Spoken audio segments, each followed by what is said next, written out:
Hello साथियों, नमस्कार। Teaching diary में आप सभी को स्वागत है। आइए आज हम लोग एक महत्वपूर्ण टॉपिक कांग्रेस की स्थापना के बारे में देखते हैं। कांग्रेस की स्थापना एओ ह्यूम, एलन ऑक्टेवियन ह्यूम के द्वारा किया गया था। एओ ह्यूम द्वारा 1884 में भारतीय राष्ट्रीय संघ या इंडियन नेशनल यूनियन नामक संगठन की स्थापना किया था। एओ ह्यूम ने 1884 ईस्वी में भारतीय राष्ट्रीय संघ या इंडियन नेशनल यूनियन नामक संगठन की स्थापना किया था।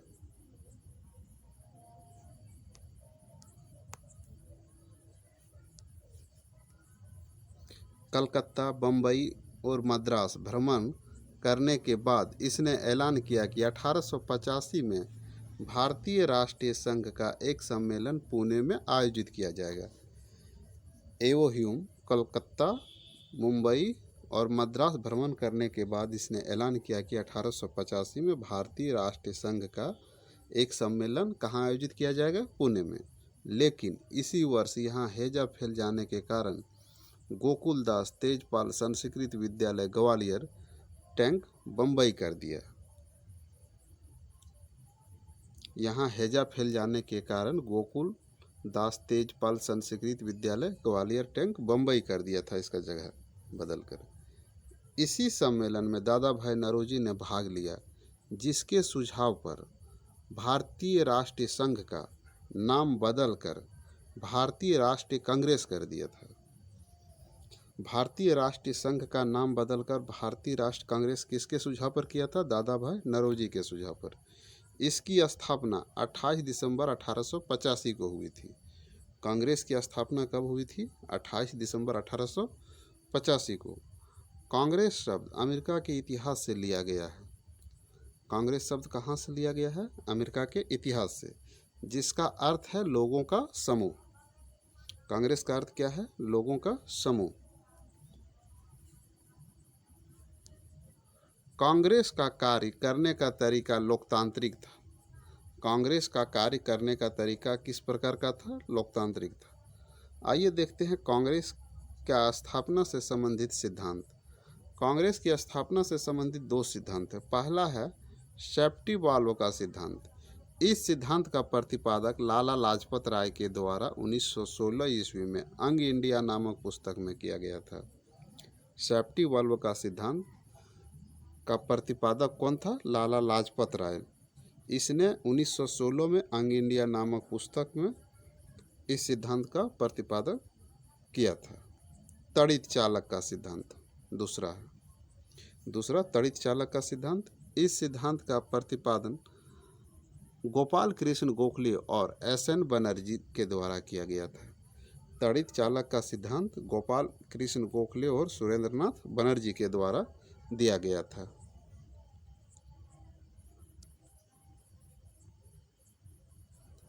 आइए देखते हैं कांग्रेस की स्थापना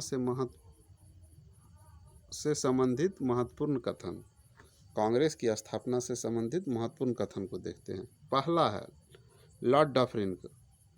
इसने कहा था कांग्रेस केवल सूक्ष्मदर्शी अल्पवयस्कों की प्रतिनिधित्व करती है।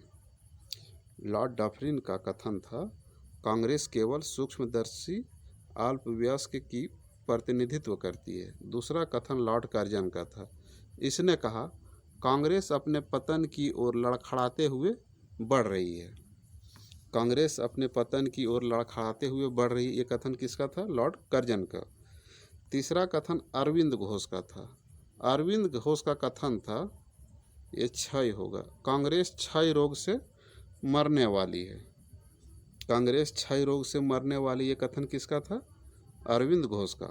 चौथा कथन था बंकिम चंद्र चटर्जी का। इसका कथन था कांग्रेस के लोग पदों के भूखे हैं। कांग्रेस के लोग पदों के भूखे हैं। ये कथन किसका था? बंकिम चंद्र चटर्जी का। पांचवा कथन अरविंद कुमार दत्त का है। 3 दिन का तमाशा। 3 दिन का तमाशा किसका कथन है? अरविंद कुमार दत्त का। छठा है विपिन चंद्र पाल। इसका कथन था आचना संस्था। कांग्रेस को आचना संस्था किसने कहा? विपिन चंद्र पाल ने।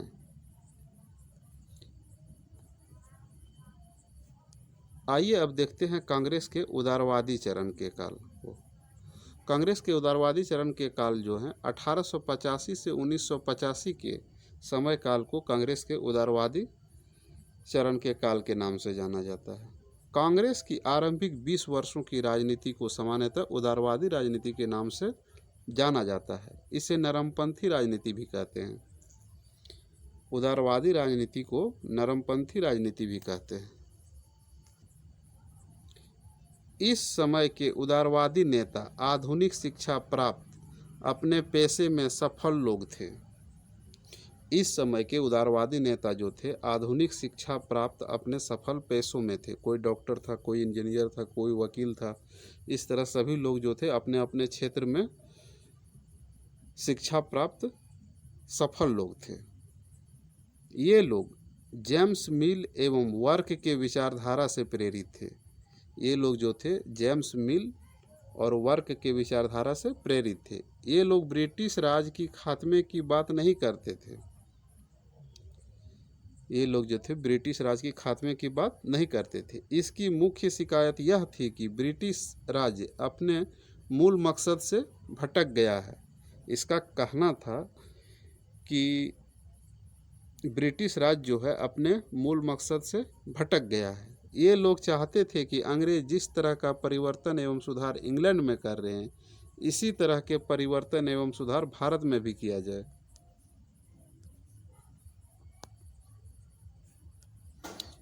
इस काल के प्रमुख नेता इस प्रकार है, यानी कि उदारवादी काल के प्रमुख नेता जो हैं उनमें से प्रमुख नेता जो है, पहला नाम फिरोज शाह मेहता का आता है, दूसरा गोपाल कृष्ण गोखले का आता है, तीसरा दादा भाई नौरोजी का आता है, चौथा महादेव गोविंद रानाडे का आता है, पांचवा बदरुद्दीन तैयब जी का नाम आता है, छठा व्योमेश चंद्र चटर्जी का नाम आता है, सातवां सुरेंद्र नाथ बनर्जी का नाम आता है,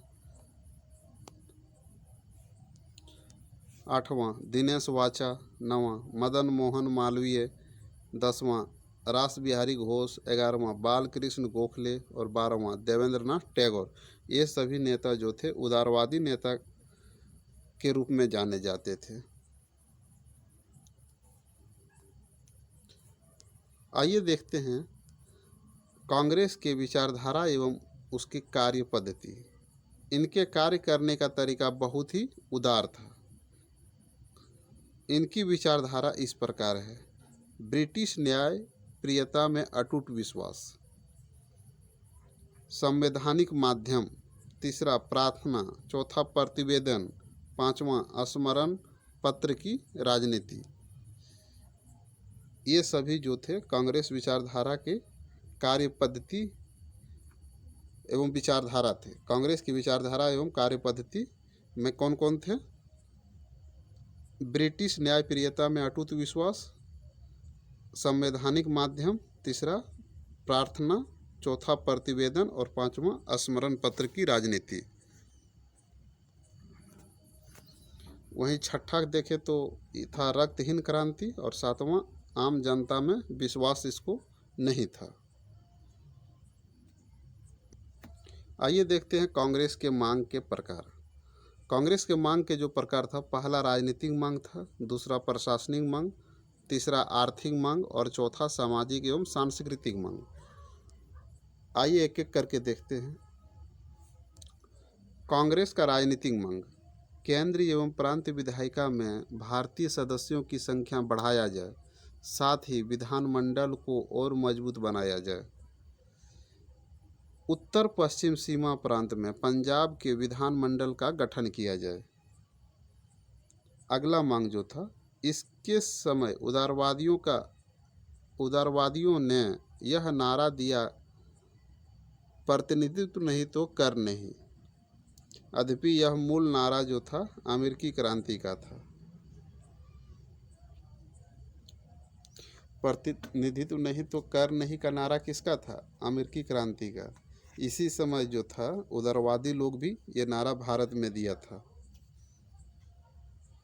वायसराय की कार्यकारिणी परिषद में भारतीय सदस्यों की नियुक्ति की जाए। स्वशासन एवं स्वराज की मांग की गई थी।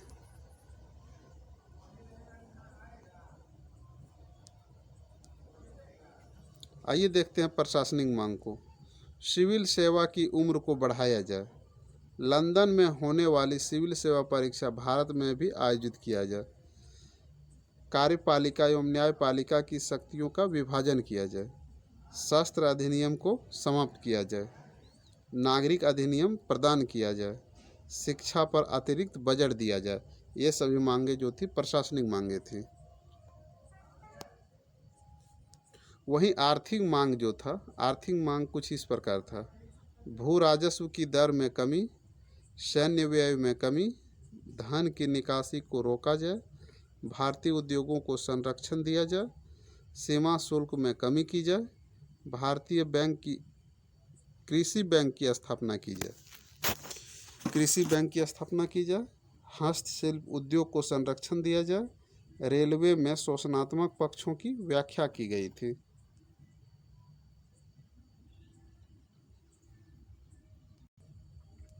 वन कानून में परिवर्तन, कारखाना अधिनियम में सुधार। वहीं सामाजिक एवं सांस्कृतिक मांग की बात करें तो महिलाओं की दशा में सुधार, विवाह की उम्र निर्धारित करना तथा बाल विवाह पर प्रतिबंध लगाना, सती प्रथा पर प्रतिबंध लगाना, विधवा पुनर्विवाह को बढ़ावा देना।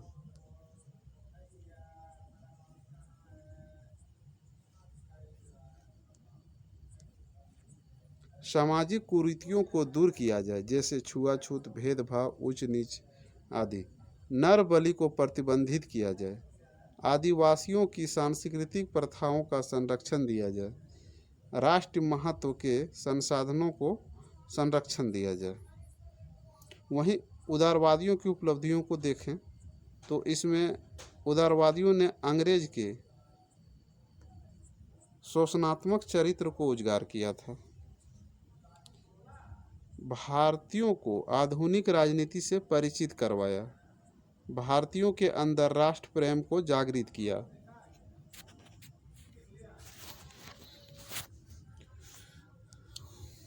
उदारवादियों के प्रयास से ही स्वशासन, स्वराज, लोकतंत्र, नागरिक अधिकार और राष्ट्रवादी जैसे विचारधारा को बल मिला। आइए इसके सीमाओं के बारे में देखते हैं। उदारवादी आम जनता की ताकत को समझने में सफल रहे, अर्थात यह लोग अपने आंदोलन में भारत के आम वर्ग को शामिल नहीं कर सके। उदारवादी जनता की ताकत को समझने में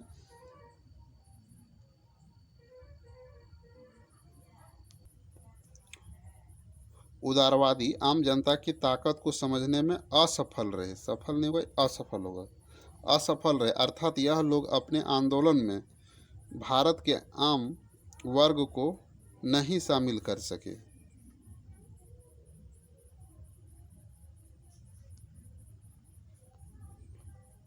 उदारवादियों का आधार जो था अभिजातीय वर्ग था। उदारवादियों का आधार क्या था? अभिजातीय वर्ग था। उदारवादियों का आधार अभिजातीय वर्ग था। उदारवादी भारतीयों की दशा को सुधारने के लिए इंग्लैंड की तरफ अधिक देखते थे। आइए देखते हैं कांग्रेस के महत्वपूर्ण अधिवेशन। कांग्रेस के महत्वपूर्ण अधिवेशन को देखा जाए तो 1885 पहला अधिवेशन जो था 1885 ईस्वी, ये बम्बई में आयोजित हुआ था।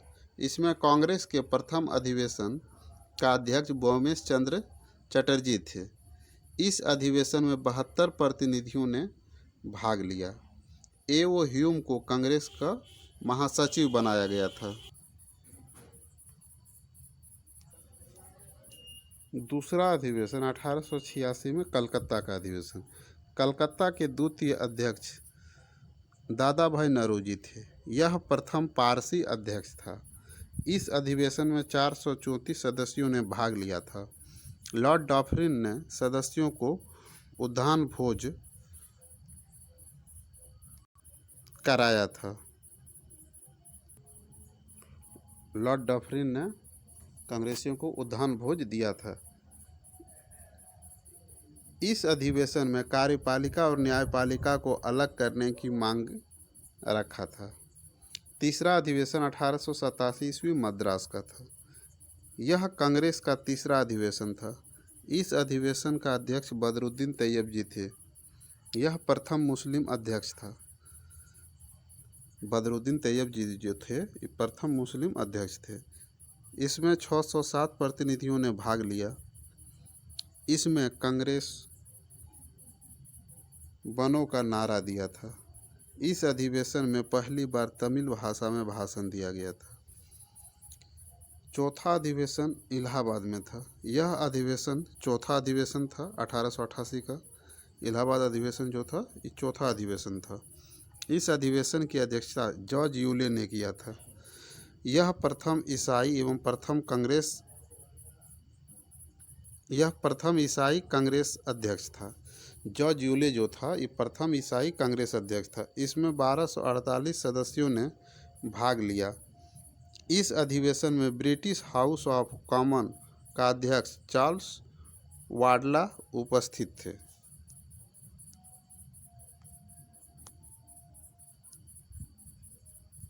इसी अधिवेशन में लाला लाजपत राय प्रथम बार शामिल हुए और हिंदी में भाषण दिए थे।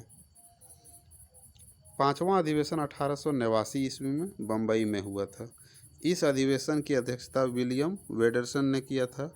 यह दूसरे अंग्रेज अध्यक्ष थे। पहले अंग्रेज अध्यक्ष कौन थे? George Yule. और दूसरे कांग्रेस अध्यक्ष विलियम वेडरसन। यह कांग्रेस का प्रथम अधिवेशन था जिसमें महिलाओं ने भाग लिया था। महिलाओं ने सर्वप्रथम कांग्रेस के किस अधिवेशन में भाग लिया था? पांचवें अधिवेशन में 1889 बम्बई में। आइए देखते हैं छठे अधिवेशन 1890 ईस्वी में हुआ था कलकत्ता में। इस अधिवेशन की अध्यक्षता फिरोज शाह मेहता ने किया। इस अधिवेशन में भारत के सरकारी अधिकारियों पर कांग्रेस में शामिल होने का प्रतिबंध लगा दिया था। भारतीय अधिकारियों को कांग्रेस में शामिल होने पर प्रतिबंध लगा दिया था। इसी अधिवेशन में कलकत्ता विश्वविद्यालय की प्रथम महिला स्नातक कादम्बी गांगुली के द्वारा संबोधित किया गया था।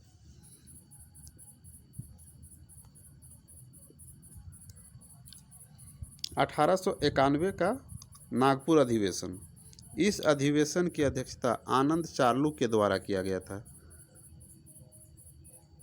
इसी अधिवेशन में कांग्रेस से पहले भारतीय राष्ट्रीय शब्द दादा भाई नौरोजी ने जोड़ा था। कांग्रेस से पहले भारतीय राष्ट्रीय शब्द जो थे दादा भाई नौरोजी ने नागपुर अधिवेशन 1891 में जोड़ा था।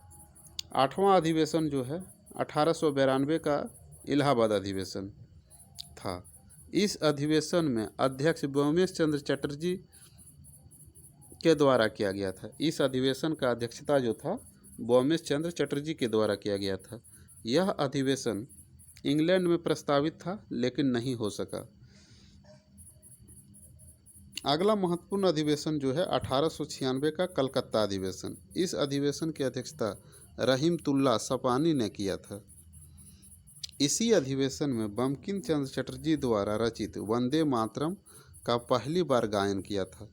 वंदे मातरम का पहली बार गायन जो था कांग्रेस के 1896 के कलकत्ता अधिवेशन में किया गया था। 1899 का लखनऊ अधिवेशन। इस अधिवेशन की अध्यक्षता रमेश चंद्र दत्त द्वारा किया गया था। इस अधिवेशन में दादा भाई नौरोजी के द्वारा प्रतिपादित धन के बहिर्गमन सिद्धांत को स्वीकार किया गया। भू राजस्व की दर फिक्स करने की मांग की गई।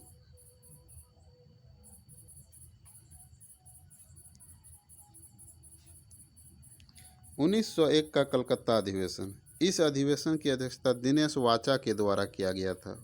ये वाचा हो जाएगा। इस वक्त अधिवेशन में औद्योगिक प्रदर्शनी की शुरुआत की गई।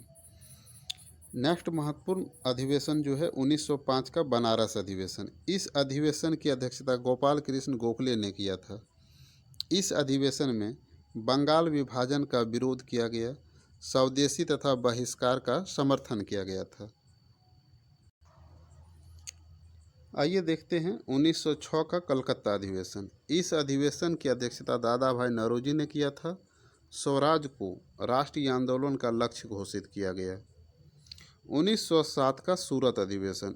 इस अधिवेशन की अध्यक्षता के लिए रास बिहारी घोष को चुना गया था, लेकिन गरम दल तथा नरम दल में मतभेद होने के कारण यह अधिवेशन स्थगित कर दिया। यह कांग्रेस का प्रथम विभाजन था। इस अधिवेशन की अध्यक्षता के लिए रास बिहारी घोष को चुना गया था, लेकिन गरम दल तथा नरम दल में मतभेद होने के कारण यह आंदोलन स्थगित कर दिया। यह कांग्रेस का प्रथम विभाजन था। अगला महत्वपूर्ण अधिवेशन जो है 1908 का मद्रास अधिवेशन। इस अधिवेशन की अध्यक्षता रास बिहारी घोष ने किया था। इसी अधिवेशन में कांग्रेस के संविधान का निर्माण किया गया था। कांग्रेस के संविधान का निर्माण किस अधिवेशन में किया गया था? 1908 के मद्रास अधिवेशन में।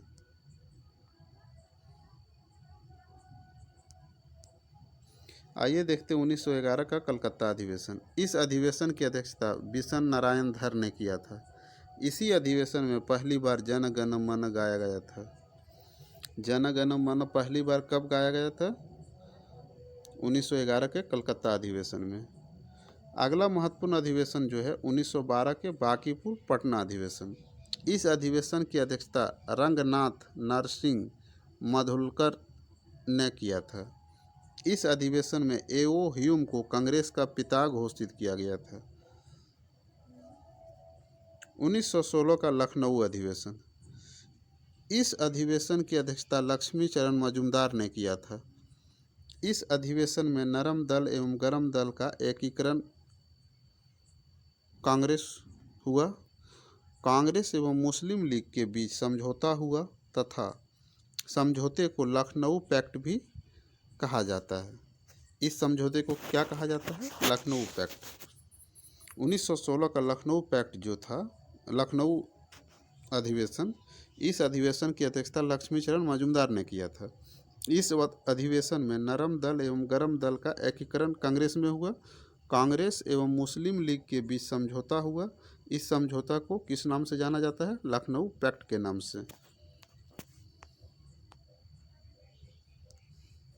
1917 का कलकत्ता अधिवेशन। इस अधिवेशन की अध्यक्षता एनी बेसेंट ने किया। यह प्रथम महिला अध्यक्ष थी। इस अधिवेशन में सर्वप्रथम तिरंगे झंडे को कांग्रेस ने अपनाया था। कांग्रेस ने तिरंगे झंडे को सर्वप्रथम कब अपनाया था? 1917 के कलकत्ता अधिवेशन में। और कांग्रेस की प्रथम महिला अध्यक्ष कौन थी? Annie Besant. नेक्स्ट अधिवेशन जो है महत्वपूर्ण अधिवेशन में 1919 के अमृतसर अधिवेशन। इस अधिवेशन की अध्यक्षता मोतीलाल नेहरू ने किया था। इस अधिवेशन में कांग्रेस के खिलाफ आंदोलन का समर्थन किया था। कांग्रेस ने खिलाफत आंदोलन का समर्थन किया था इस अधिवेशन में। 1919 के अमृतसर अधिवेशन जो था, इस अधिवेशन की अध्यक्षता मोतीलाल नेहरू ने किया था और इस अधिवेशन में कांग्रेस ने खिलाफत आंदोलन का समर्थन किया था। नेक्स्ट महत्वपूर्ण अधिवेशन जो था 1920 का नागपुर अधिवेशन को देखते हैं। इस अधिवेशन की अध्यक्षता सी विजय राघवाचारी के द्वारा किया गया था। इसमें असहयोग आंदोलन के कार्यक्रम को अनुमोदन किया गया था। आइए देखते हैं नेक्स्ट अधिवेशन 1922 का गया अधिवेशन को। इस अधिवेशन की अध्यक्षता चित्तरंजन दास ने किया था। गया अधिवेशन की अध्यक्षता किसके द्वारा किया गया था? चित्तरंजन दास के द्वारा। आइए नेक्स्ट महत्वपूर्ण अधिवेशन 1923 के काकीनाडा आंध्र प्रदेश के अधिवेशन को देखते हैं। इस अधिवेशन की अध्यक्षता मौलाना मोहम्मद जौहर ने किया था। इसमें अखिल भारतीय खादी बोर्ड की स्थापना की गई थी। नेक्स्ट महत्वपूर्ण अधिवेशन जो है 1924 का बेलगांव कर्नाटक अधिवेशन। इस अधिवेशन की अध्यक्षता महात्मा गांधी ने किया था। महात्मा गांधी ने एकमात्र कांग्रेस का अधिवेशन 1924 के बेलगांव कर्नाटक का अधिवेशन किया था। अधिवेशन की अध्यक्षता महात्मा गांधी द्वारा किया गया था। 1925 का कानपुर अधिवेशन। इस अधिवेशन की अध्यक्षता सरोजिनी नायडू ने किया था। यह प्रथम भारतीय महिला थी। इसमें हिंदी को राजभाषा के रूप में प्रयोग किया गया था। विजय विश्व प्यारा तिरंगा इसी अधिवेशन में गाया गया था। प्रथम भारतीय महिला कांग्रेस की महिला अध्यक्ष कौन थी? सरोजिनी नायडू थी। आइए देखते हैं नेक्स्ट महत्वपूर्ण अधिवेशन 1927 का मद्रास अधिवेशन को। इस अधिवेशन की अध्यक्षता M.A. अंसारी ने किया था। इस अधिवेशन में पूर्ण स्वाधीनता की मांग की गई थी तथा साइमन कमीशन के बहिष्कार का प्रस्ताव पारित किया गया था। नेक्स्ट महत्वपूर्ण अधिवेशन जो है 1928 का कलकत्ता अधिवेशन है। इस अधिवेशन की अध्यक्षता मोतीलाल नेहरू ने किया था। इस अधिवेशन में युवा कांग्रेस की प्रथम बैठक हुई थी। 1929 का लाहौर अधिवेशन देखते हैं। पंडित जवाहरलाल नेहरू ने इस अधिवेशन की अध्यक्षता की थी। इसमें पूर्ण स्वराज की मांग की और प्रति वर्ष 26 जनवरी को स्वतंत्रता दिवस मनाने का निर्णय लिया।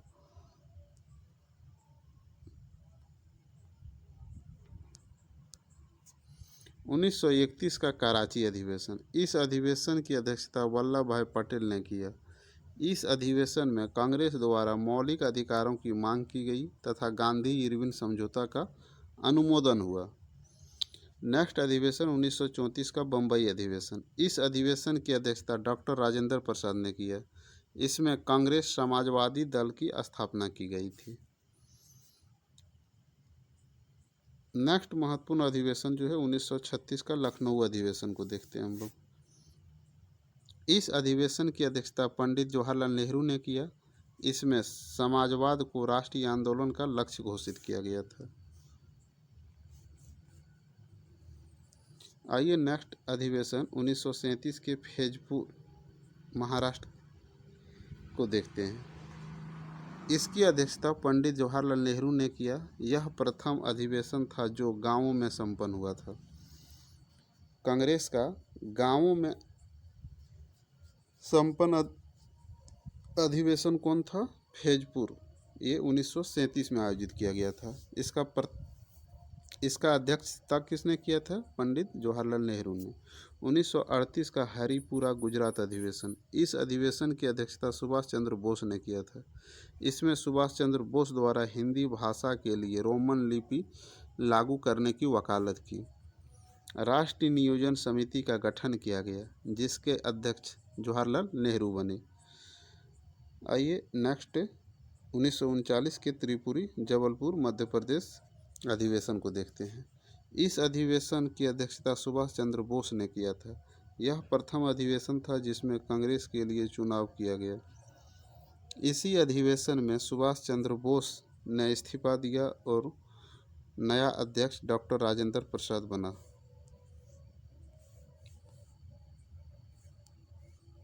उन्नीस सौ 40 का रामगढ़ झारखंड अधिवेशन को देखते हैं। इस अधिवेशन की अध्यक्षता मौलाना अबुल कलाम आज़ाद ने किया। यह सबसे लंबे समय तक 6 वर्ष अध्यक्ष रहे। 1946 का मेरठ अधिवेशन। इस अधिवेशन की अध्यक्षता JB कृपलानी ने किया। भारतीय स्वतंत्रता के दौरान कांग्रेस के अध्यक्ष कौन थे? JB कृपलानी ही थे।